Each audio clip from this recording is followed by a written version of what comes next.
యోహాను సువార్త 21వ అధ్యాయం 7వ వచనం. కాబట్టి యేసు ప్రేమించిన శిష్యుడు ఆయన ప్రభు సుమి అని పేతురుతో చెప్పెను. ఆయన ప్రభు అని సీమోను పేతురు విని వస్త్రహీనుడై ఉన్నందున పైబట్ట వేసి సముద్రములో దుమికెను. తిరిగి అపోస్తల కార్యాల గ్రంథం 4వ అధ్యాయం 7వ వచనం. వారు పేతురును యోహానును మధ్య నిలువబెట్టి, మీరు ఏ బలము చేత ఏ నామమును బట్టి దీన్ని చేసితిరని అడుగగా,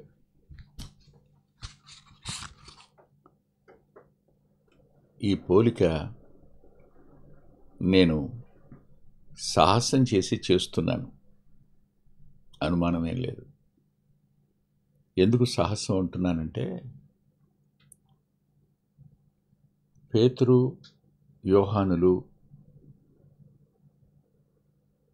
కనిపించిన 4 మార్లు యోహాను సువార్తలో, అపోస్తల కార్యాల గ్రంథంలో 5 మార్లు,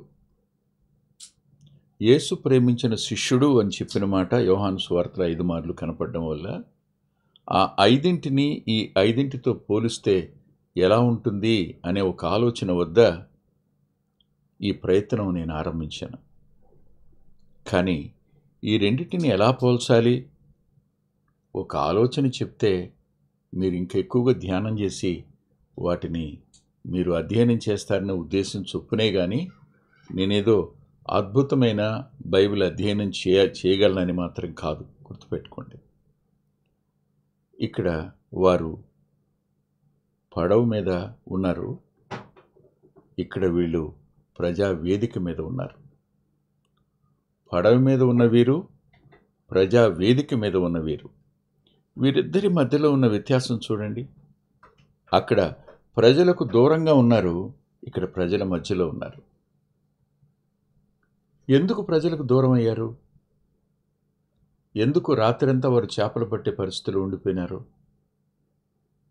ప్రభువు మరణించాడని,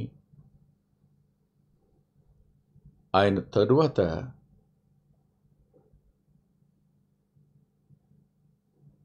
ప్రభుత్వం కానీ మతం కానీ ఎవరిని టార్గెట్ చేస్తుంది? వీరినే కదా, ఆయన శిష్యులనే కదా. పట్టుకోవడానికి ఆస్కారం ఎక్కడుంటుంది? మేడగదిలో ఉన్నప్పుడు ఖచ్చితంగా పట్టుకునే ఆస్కారం ఉంటుంది కదా. దాని నుండి తప్పించుకోవడం కోసం వారు అంటే మొట్టమొదటిగా పేతురు గారే. ఆయన నేను వల భుజాన వేసుకుని నేను చేపలు పట్టబోదును అన్నాడు. అంటే నేను తిరిగి మళ్ళీ వెనక్కి వెళుతున్నాను అనే పదం, చేపలు పట్టకెడుతున్నాను నేను అన్నాడు. ప్రభువు లేడు, కానీ ప్రభు ఇచ్చిన ఆజ్ఞ మాత్రం ఉంది. నీ మనసు తిరిగిన తరువాత నీవు నీ సహోదరులను బలపరచు అని ఆయన చెప్పారు. ఆ నెగడు దగ్గర అతడు ముమ్మారు అబద్ధం ఆడాక ప్రభు తిరిగి పేతురు కన్నులకు చూసిన తరువాత యోహాను గారు లోపలున్నారు నడవలో, పేతురు గారు వెలుపలున్నారు. ఈ విషయాన్ని ఒకసారి ఆలోచించినప్పుడు, యోహానైతే లోపలికి వెళ్ళాడు, ఆ ప్రధాన యాజకుడు యోహానుకు నెలవైన వాడు గనుక. కానీ పేతురు వెళ్ళలేకపోయినాడు, వెలుపలే ఉన్నాడు. పేతురు అంతరంగంలో భయం ఉంది. ఎంతో కొంత ఆ భయం ప్రియుడైన యోహాను మీద, పేతురు గారి సహోదరుని మీద, యోహాను సహోదరుని మీద, నతనీయులు మిగిలిన వారి మీద కూడా పడింది. వారందరూ కలిసి వెళ్ళి చేపలు పట్టే పరిస్థితులు ఉన్నారు. ఇక్కడికి వచ్చేసరికి వీళ్ళు ఆ దేవాలయం దగ్గర ఆ వ్యక్తిని బాగు చేయటం వల్ల అది ఒక సంచలనం అయిపోయింది. ఆ దినాన్న యెరూషలేములోనూ ఆ ప్రాంతమంతటా. ఈ సంచలనం అయిపోయిన దీనివల్ల అతడు బాగుపడలేదు అని అనలేరు. అతడు పుట్టుకతో కుంటివాడు, అతడు ఎలా నడుస్తున్నాడో అర్థం కాలేదు. ఎలా జరిగింది ఈ కార్యం? చేసిన వాళ్ళు ఏమైనా గొప్పవాళ్ళ, పండితుల? ఏం కాదు కదా, చేపలు పట్టుకునేవారు.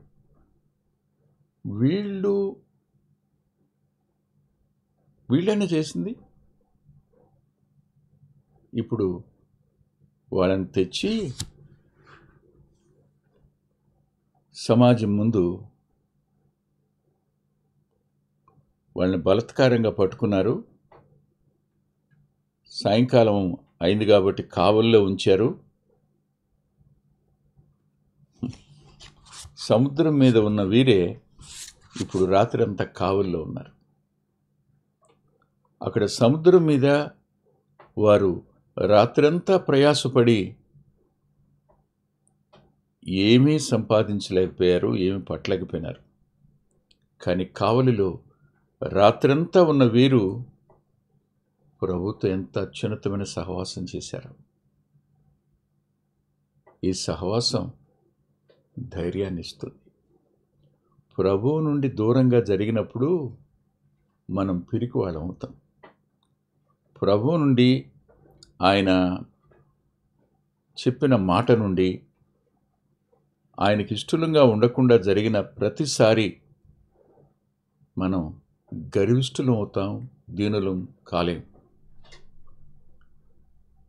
అంత మాత్రమే కాదు, ప్రభువుకు దూరమైన ప్రతిసారి మనం ఎండిపోయిన వాళ్ళంగా మారిపోతాం. నాకు వేరుగా ఉండి మీరేమీ చేయలేరు అనే మాట ఈ యోహాను సువార్తలో కనిపిస్తే, ఆయనతో ఉన్నవారు వారు ఫలిస్తారని, ఏమైనా చేయగలరు అనే విషయం ఈ అపోస్తల కార్యాల గ్రంథం 4వ అధ్యాయంలో కనపడుతుంది. రాత్రంతా సముద్రం మీద ఉన్నవారే ఈ రాత్రంతా కావలిలో ఉన్నారు. ఒక్కసారి ఆలోచించండి, వాళ్ళే, ఏం తేడా లేదు.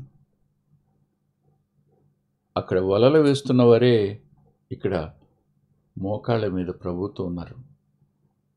వారిద్దరూ కలిసి ఉన్నారు. వారితో ప్రభు ఉన్నాడు. ఇక్కడ వారి ఆకలి తీర్చడానికి వచ్చినవాడు ఇక్కడ ఆయన అదృశ్యంగా వారితో ఉన్నాడు. ఆనాడైనా ఈనాడైనా ప్రభు తన వారిని ఎరుగును. వారి ప్రతి పరిస్థితి ఆయనకు తెలుసు. ప్రతి విధమైన సమస్య జీవితంలోనికి ఏం రాబోతుందో దాన్ని ఎదుర్కొనేందుకు వారికి కావలసిన సమస్తాన్ని ఇవ్వగలిగిన వాడు ఆయన. అందుకనే పౌలు గారు ఒక చక్కటి మాట ఇలా అన్నారు. ఫిలిప్పీ పత్రికలో ఆయన అన్నారు. అదేమిటంటే 4వ అధ్యాయం 13వ వచనంలో, నన్ను బలపరుచువాని యందే నేను సమస్తము చేయగలను. యోహాను సువార్త 21లో తమను తాము బలపరుచుకున్న వారుగా కనపడ్డారు వీరు. అపోస్తల కార్యాల గ్రంథం 4వ అధ్యాయంలో దేవుని చేత బలపరచబడుతున్న వారుగా కనపడ్డారు వీరు. ఎంత వ్యత్యాసం ఇది! మన బలం మీద మనం ఆధారపడితే మనకంటే బలహీనుడు మరొకడు ఉండడు. మన వాక్చాతుర్యం మీద మనం ఆధారపడితే మనకంటే ఫలరహితుడు మరొకడు ఉండడు. మన శక్తి సామర్థ్యాల మీద మనం ఆధారపడితే మనకంటే నిరుత్సాహంలోకి వెళ్ళేవాడు ఇంకోడెవడ ఉండడు. కానీ ప్రభువు మీద ఆనుకున్నవాడు, ప్రభువు చేత బలపరచబడినవాడు, ప్రభు నిలబెట్టగా నిలబడినవాడు ధైర్యంగా ఉంటాడు, ఫలించేవాడుగా ఉంటాడు, దేవుని చేత శక్తివంతుడని రుజువు చేయబడతాడు. ఇక్కడ యోహాను పలికిన ఒకే ఒక మాట, ప్రభు సుమి అని. ప్రభు సుమి అన్న మాట దగ్గర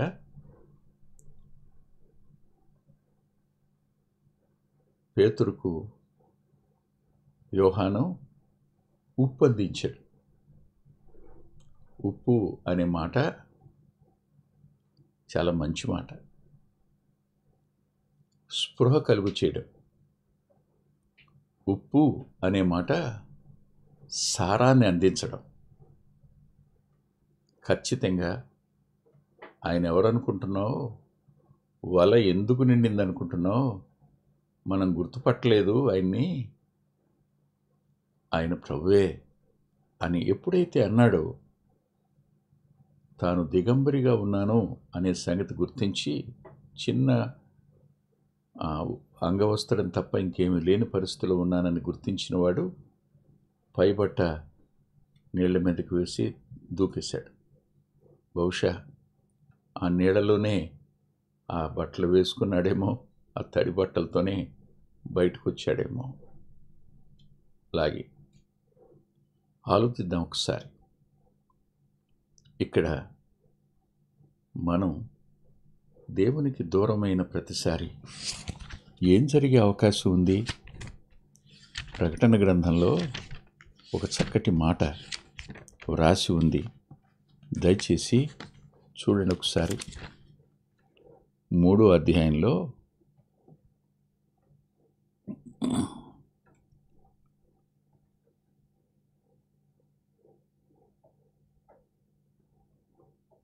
4వ వచనంలో, తమ వస్త్రములను అపవిత్రపరుచుకొనని కొందరు, తమ వస్త్రములను అపవిత్రపరుచుకొనని కొందరు. అయితే ప్రకటన గ్రంథం అదే 3వ అధ్యాయంలో 17వ వచనంలో, నీవు దౌర్భాగ్యుడవు, దిక్కుమాలిన వాడవు, దరిద్రుడవు, గుడ్డివాడవు, దిగంబరుడవు. ఏ దినాన్న ప్రభు నుంచి మనం దూరంగా జరుగుతామో అప్పుడు మనల్ని మనం అపవిత్రపరుచుకునే వారం అవుతాం. ఎప్పుడు మనం ప్రభు నుండి దూరంగా జరిగి మనల్ని మనం కాపాడుకోవడానికి మన సొంత ప్రయత్నం దగ్గరికి వెడతామో అక్కడ మనం ఆయన దృష్టికి దిగంబరులుగా ఉన్నవారంగా ఉంటాం. 21వ అధ్యాయంలో కనిపించేది అది. కానీ అపోస్తుల కార్యాల గ్రంథం 4వ అధ్యాయంలో అధికారం, మతం రెండు ఒకటై వీరిని నేరస్తులుగా చూపించాలని రేపు విచారణ చేద్దాం అన్నప్పుడు ఉదయమే తీసుకుని వచ్చి వారిని నిలబెట్టినప్పుడు వారు నిలబడ్డారని రాస్తుంది లేఖనాల్లో. చూడండి ఒకసారి 4వ అధ్యాయంలో మరునాడు 5వ వచనం, మరునాడు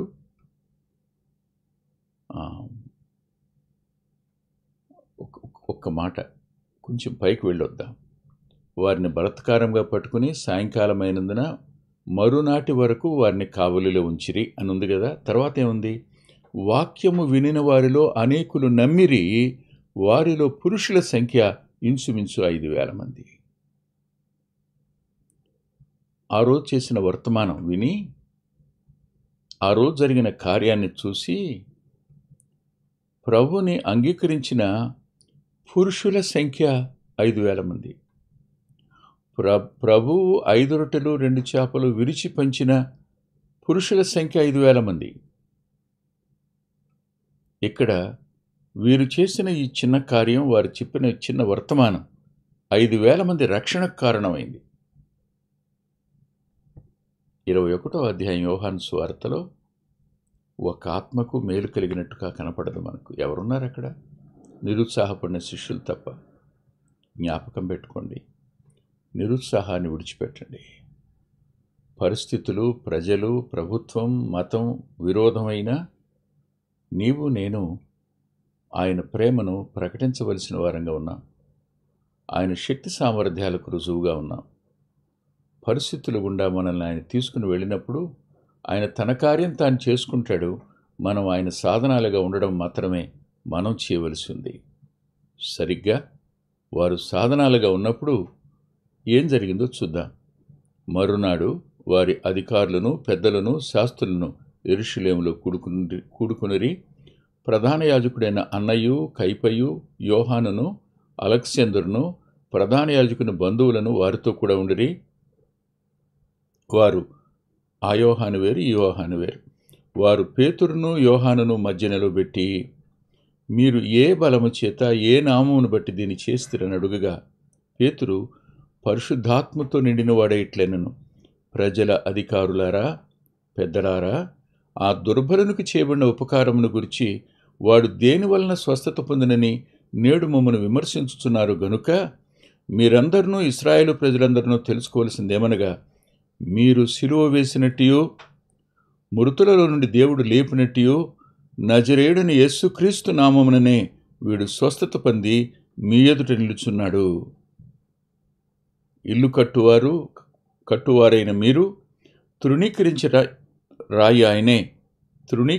రాయి ఆయనే, ఆ రాయి మూలకు తలరాయి ఆయను.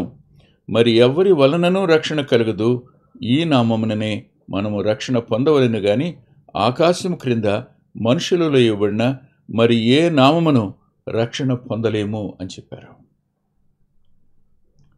ఇక్కడికి మధ్యలో వ్యత్యాసం ఏమిటో చూస్తారా? వీళ్ళు ఆ రాత్రి చీకటిలో తరంగాల మీద ప్రయాణించినవారు, అలల మీద ప్రయాణించినవారు. కానీ ఇప్పుడు చీకటిలో బండ మీద తమ బ్రతుకులను నిలుపుకున్నవారు, ఆయనతో సహవాసం చేసినవారు, ఆత్మచేత నింపబడినవారు, ధైర్యంతో వచ్చి నిలబడినవారు. వారు మాట్లాడిన ఈ మాటలు విన్నవారి అంతరంగాలకు ఎలాంటి కార్యాన్ని, ఎంత అద్భుతమైన సంగతులను వారు చెప్పారో చూస్తే రాసుంటుంది. వారు పేతురు, యోహాను ధైర్యము చూచినప్పుడు, ఆలోచిద్దాం,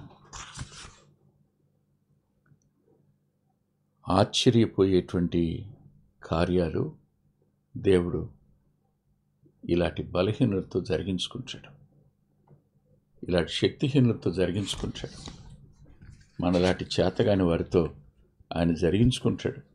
అందుకని పౌలు గారు కొరింథీ పత్రిక రాస్తూ మొదటి అధ్యాయంలో ఇలా రాశాడు. 27, 29 వచనాలు మొదటి అధ్యాయంలో, ఏ శరీరియు దేవుని ఎదుట అతిశయింపకుండానట్లు జ్ఞానులను సిగ్గుపరచుటకు లోకములో నుండి వెర్రివారిని దేవుడు ఏర్పరచుకున్నాడు. బలవంతులైన వారిని సిగ్గుపరచుటకు లోకములో బలహీనులైన వారిని దేవుడు ఏర్పరచుకుని ఉన్నాడు.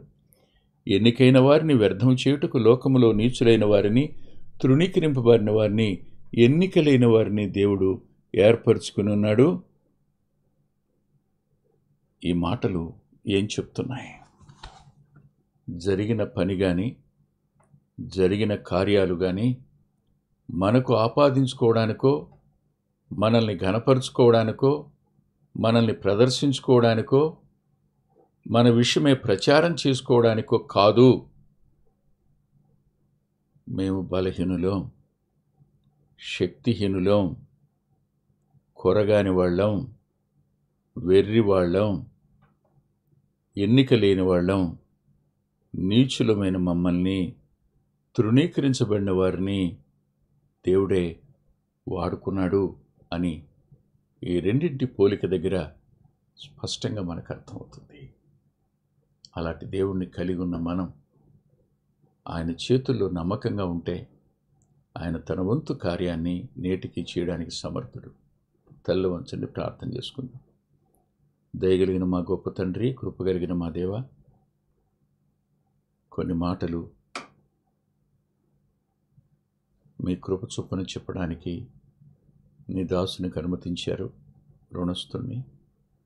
విన్న మా ప్రియుల అంతరంగాలు ప్రోత్సహించబడడానికి మీరే వారిలో మీ ఆత్మకార్యం జరిగినిమ్మని యేసుక్రీస్తు ప్రభువారి పేరిట ప్రార్థిస్తున్నాం తండ్రి. ఆమేన్. ప్రభు చిత్తమైతే ఆదివారం ఉదయం 9:30 గంటలకు లైవ్లో కలుసుకుందాం. దేవుడు మిమ్మల్ని దీవించునుగాక.